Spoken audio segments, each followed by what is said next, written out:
everyone, it's Elizabeth from Alpus Astrology at alpusastrology.com. Thanks for joining me today. So this is my take on the June 2022 astrological forecast for the month. I'm going to do an intro that will be the same for all signs and ascendants.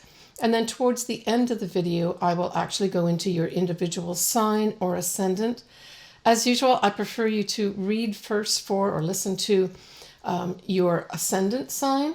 That tells you what area of your life will be affected. And then you then should listen to your sun sign as well, because that just gives you a little bit more detail of what may be coming up for you in this month of June. All right, so we're going to start off with the 3rd of June. And the 3rd of June, we actually have Mercury retrograde that started in Gemini last month, now going direct, but it's going direct at 26 degrees of Taurus, which I thought was very interesting. So this whole Mercury retrograde has covered 2 signs. It's not totally unusual to have that happen, but you can imagine that Mercury is really more at home in Gemini. So when I saw this, as I looked at other aspects as well, and even though it's always positive to know that any planet, especially a Mercury retrograde, is going direct, but we're not out of the woods yet. So if you've been having some issues with any kinds of communications at all, contract negotiations, and it still doesn't seem to be resolving at the beginning of June, once this Mercury retrograde has gone direct, don't despair. It will go forward for you. Now, the thing that goes with this whole Mercury retrograde going direct is that we've got a square to Saturn. So that's adding in, at its most positive, a Mercury going direct with a square Saturn basically says disciplined thinking, right? So it could have you really getting serious about thinking about whatever it is that you need to do and being able to take some action on it. But it can also have another side. Saturn can actually dampen things down as well. So it might also be on this day that you are seeing things more negatively. And again, that kind of goes back to what I said at the beginning here, that we're not quite out of the woods yet with regards to Mercury coming out of its shadow. So hang on in there for a little while when Mercury will come out of its shadow period and then go into Gemini, its home sign, and things get resolved, especially with regards to any kind of communications or breakdowns in communications. And that actually is going to be on the 19th of June, where Mercury will go direct at 4 degrees of Gemini. So look to that week, the week around the 19th, where things actually start to really improve. All right, so when we look at the 4th, the next day, again, Saturn is highlighted, but it's because Saturn is going to go retrograde, and it'll go retrograde at 25 degrees of Aquarius. So this is going to be an influence of a few months. And I would say that with this whole Saturn going retrograde, it's really going to have, I would say, people in authority, institutions, that kind of thing, kind of staying in the background more instead of like laying down the law. This is more like, let's write some laws or let's rethink some of these things. So I see that as a positive thing with this Saturn retrograde. Now, if you do have anything around the 25 degree mark of Aquarius, you may have some kind of delay that happens unexpectedly where someone, maybe in authority, steps in and says, well, wait a minute here, you're not following the rules. You're going to have to do this, this, and this. So I guess knowing the heads up on that, I'm making this video I'm making this video on the weekend of the total eclipse in Scorpio. So you've got a heads up on that. If you are, putting together some plans, whatever, say you're, I don't know, building something or adding to a home, that you've got to get special approval from City Hall on that. So it's that type of thing I'm talking about occurring with this Saturn going retrograde. Yeah. Okay, so we have our first full moon on the 14th of this month, and it's a full moon at 23 degrees of Sagittarius, 25 minutes. It is at 4:51 a.m. Pacific Daylight Time. We have Mercury going direct, and it will be at 0 degrees of Gemini. So I thought that was interesting too. Anything that's at 0 degrees or 29 degrees of any sign are called critical degrees. So this does speak to some kind of communication. And because it's in Gemini, this could be the sort of foreshadowing of things resolving in that whole communication sector that will really take place around the 19th of this month. Now the moon in Sagittarius will be squaring Neptune, that is in Pisces. So this can bring in some illusions. Neptune also likes to dissolve things. So it would be a good time if you do have to get rid of some bad habits, like you're drinking too much or eating too much, that you can more easily do that, even though it's a square, but it'll certainly highlight this sort of thing where you've got bad habits potentially, and ask you to resolve some of them. We've got also the moon, though, will be sextiling a retrograde Saturn. So I saw this as positive, for sure, where maybe you are trying to resolve some bad habits of some sort, and or risk-taking as well. I mean, Sagittarius also can be a risk-taker. So with that square, it's saying maybe hold off on taking any risks to make your dreams come true, to make a wish come true. Something kind of like that's out there that you can't reach or can't quite hold on to. You're going to want to make it real with the Saturn involved here by sextile. Now you may get an opportunity because sextiles are opportunities, but because we've got that square happening there as well, it could just be that for some of us, that dream that you have, that wish that you want to make true, that vision that you have for yourself in the future, kind of seems to have a few clouds in it. But don't despair about that. This is just a temporary thing. And this is not an eclipse. It's just a full moon. It's going to bring something to light. However, this full moon harks back to another time when we did have a total new moon eclipse. And that was on the 14th of December, 2020. So I would say a useful way of using this full moon or utilizing this full moon energy is to look back and ask yourself what was happening around December 2020 that was new, that started new, and it was a total new moon eclipse. So this would have been a significant time, especially for Sagittarians and for the opposite sign, Geminis. This full moon brings things now to a conclusion and asks you, how are things going since you had that new start? So for Sagittarians, I would say that this is a time of reckoning is kind of the word that I'm coming up with, where some Sagittarians may have to look at that new start that they made in December 2020 or maybe January 2021 and ask themselves, is this working? Was this a little bit of an illusion? Because we've got Neptune now sitting on the full moon in Sagittarius. Or is this something that can become real, bringing the Saturn in, and I can get opportunities to make this more permanent? So Saturn is also about enduring effects as well. Okay, so the next thing we have is on the 17th. We have lovely Venus, lovely, charming, sweet Venus, who's described as the lesser benefic, is going to be conjuncting the north nodes in Taurus, 22 degrees. So if you've got anything around 22 degrees, or say your own north nodes are at 22 degrees, this could bring in love, money, or at least an increased value of yourself. Just a really positive effect, basically. It can stand for women as well, where maybe in the collective, we see a woman or women being brought into the news favorably. Maybe that whole thing, Roe versus Wade, actually gets resolved in a positive way for women. Okay, I want to go back to that full moon again in Sagittarius. I don't always look up the Sabian symbols. And Sabian symbols basically is a book that has every single degree of the signs, the astrological signs, and it gives you some information that could describe more what may happen at that time, whatever it is that you're looking at. So we always round up our degrees. So this we take up to 24 degrees of Sagittarius. And the Sabian symbol is beautiful.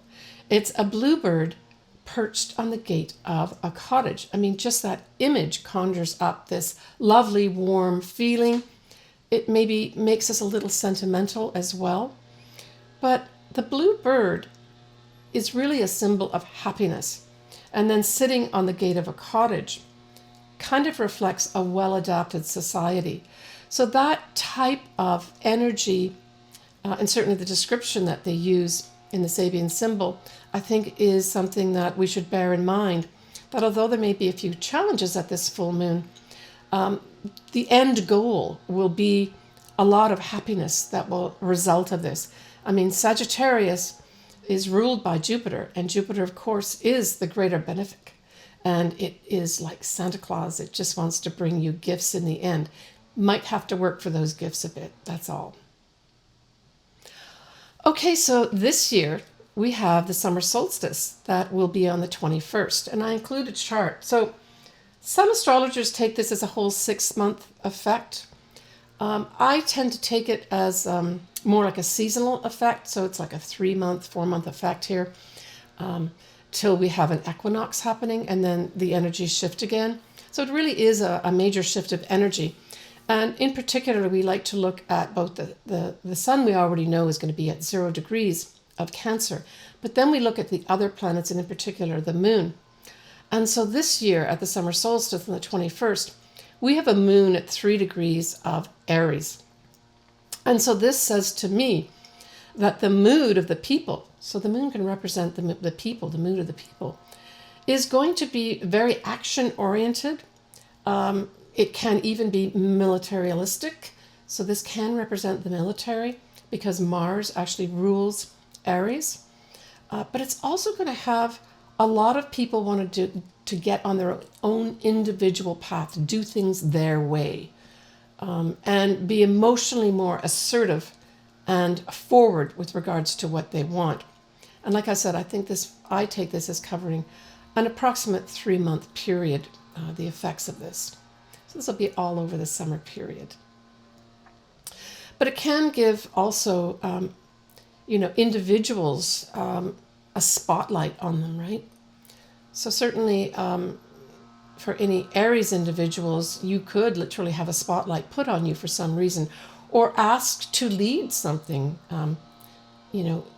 Aries is a cardinal sign, and that actually refers to a leader of some sort as well. All right, so the next thing that we have is we have the sun is going to be squaring this moon. And that is not a good thing at this summer solstice. I would say that there's going to be a discrepancy or an inharmonious type influence here between those in power and the people. So that's what I saw the sun in Cancer being, power. And in particular, it can be the homeland, right? Your homeland, exerting power over the people. And I mean, we're having that already happening in Shanghai and elsewhere in China. So that effect could represent this transit here at the summer solstice, affect the whole period of the summer with regards to that type of thing, that the people being held in check here against their will. The other thing that we have too is we have Venus going to be trining Pluto. Well, this just spells out desire. I want to do something here. Now, a trine can pass by without any real effects because it's so pleasant, but it is a very positive aspect. So this could be our money markets maybe. So Venus can represent money. I saw this, probably our money markets could improve here. I know we've had a few dips happening, but this could actually see over the summer period an increase for some folks. So we have lots of Aries that's happening at this summer solstice. I've already mentioned the moon at 3 degrees, but we also have Jupiter at 6 degrees, and then we have Chiron at 16 degrees.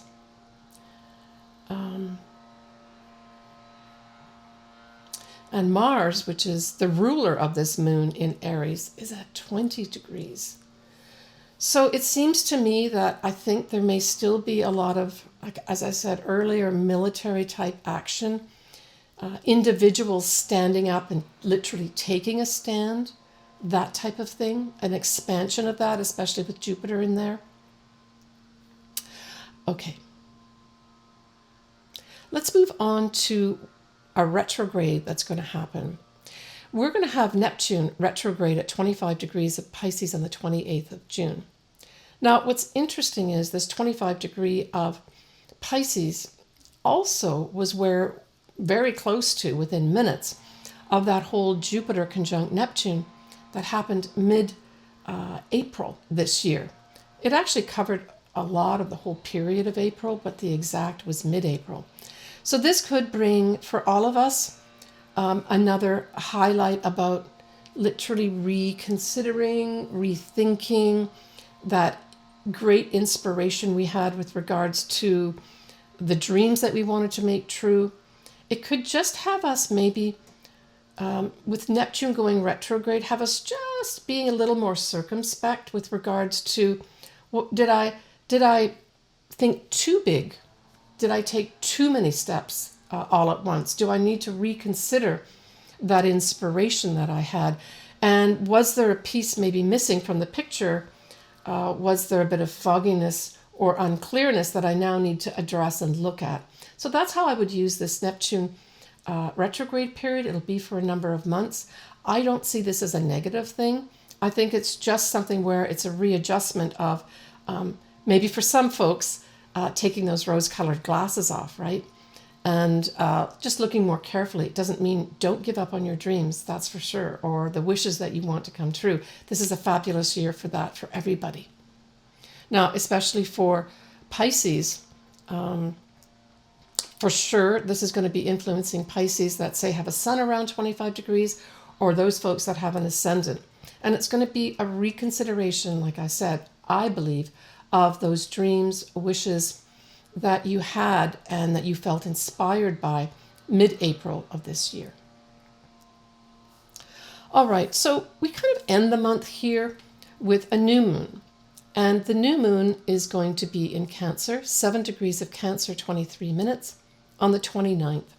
So happy New Year to all my Cancer ascendants and my Cancer sons, especially to my brother John, whose birthday is on the 10th of July. So here we have the moon and the sun together because it's a new moon in Cancer, but it's going to be squaring Jupiter in Aries. Now, it's pretty hard to get a bad aspect with Jupiter, and I really felt that this whole square actually was promoting positive thinking and a lot of us feeling very generous. We're going to be having Mercury here at 18 degrees of Gemini. Now it's going to be in conjunct to Uranus, that is in Taurus. So that's at 17 degrees. So it's a 17, 18 degrees in conjunct. And I really saw this as a round peg trying to be put into a square hole. So there might be a little bit of anger and frustration around this new moon. And of course, Cancer is a very emotional sign. It's the sign of the mother. It's the sign of the family. It's the homeland. But this is a new start. So I would say that if you do feel generous at this time, feel free to use that in some kind of compassionate way, because Cancer also does elicit compassion and that type of thing. And the other thing, too, that a lot of people don't mention is that, of course, Cancer is very intuitive. So there may be some intuitive hits that come up here, especially with that whole inconjunct that we have with the now direct Mercury still in Gemini. But there may be some surprises here with regards to communications, because it's Mercury that is in Gemini, right? Just be careful with the anger and the frustration. Try instead to funnel that into energy that is more compassionate. Maybe even doing something in the home, because, of course, Cancer represents the home too, your literal home. We have a really nice wide sextile with Pluto and Neptune. So this is nice too. This is a supportive aspect that goes back to that whole mid-April of the Neptune conjunct Jupiter, where our wishes, dreams, some of us did have magic and miracles happen, but certainly there would have been some kind of inspiration. This just is a supportive aspect of that, where you may get a little more power in, personal power to make more opportunities for yourself to push that dream forward. Okay, so that really ties up, in a small way at least, my view of the astrology in June 2022. So I'm going to move on now next to the signs and the ascendants. Okay, so for Capricorn, this full moon in Sagittarius that's happening on the 14th is going to happen in your 12th house. So the 12th house is basically referred to as a hidden house. It's the house of secrets. It's the house of self-undoing. It's hidden places like prisons, hospitals, ashrams, anything that's sort of hidden is aspected here. It's also the house of rest, where we decide we want to rest. It's a house of healing. It's also a house at its highest of magic and miracles too. But for you, because you've been hosting Pluto in your sign, now it's right towards the end. It'll still be at sort of 28, 29 degrees a little bit next year too. But even if it's past your sun or your ascendant, that Pluto has taken a lot out of Capricorns, and also some Cancers too. So the influence is still there. So I really thought for many Capricorns, this is a time when you say, I need to stop running around and doing everything for everybody. So the 12th house is ruled by Pisces, and Pisces can be a bit of a martyr. So to me, this says stop being a martyr and take the rest. If you need the rest, take the rest and let other people do things for you. That's what I got with this whole overlay of Pluto still in your sign, Capricorn. Now it can, because it's in Sagittarius, it could have you delaying some travel. So maybe something's going to come up around the 14th this month where maybe you did make some travel plans, but now you're going to have to put those on the shelf for a period of time. That could happen. And this could also be with regards to publishing too, because publishing is also ruled by Sagittarius, where this full moon is.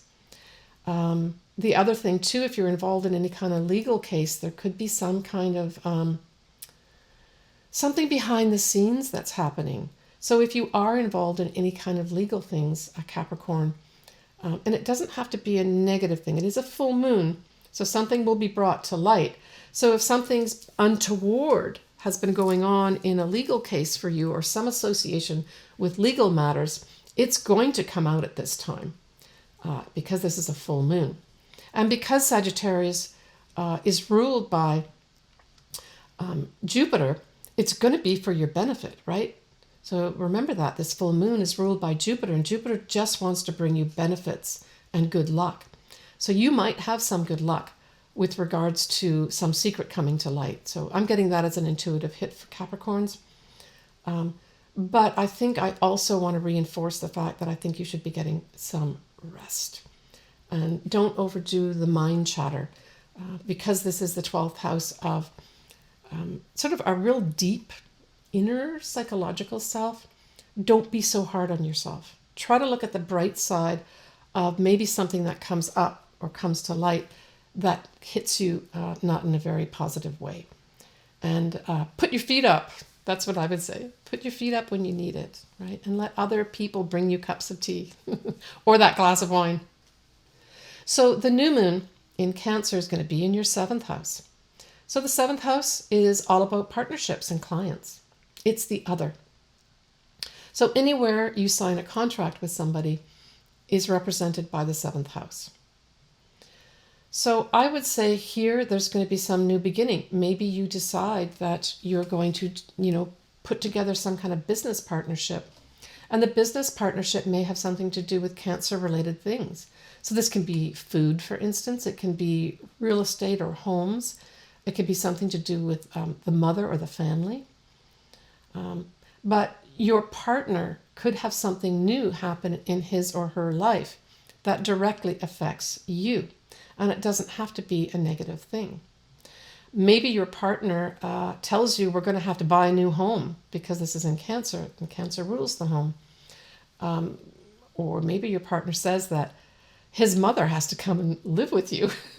And maybe that's a real positive thing too. But it really is going to be focused around your partner. Some new thing that happens to your partner will directly impact you. Now, Cancer also refers to nurturing. So I'm also thinking by extension, you, Capricorn, may have to do some nurturing of your partner here. That may be up at this new moon at the end of June for you. So I guess it's a combination effect for you this month.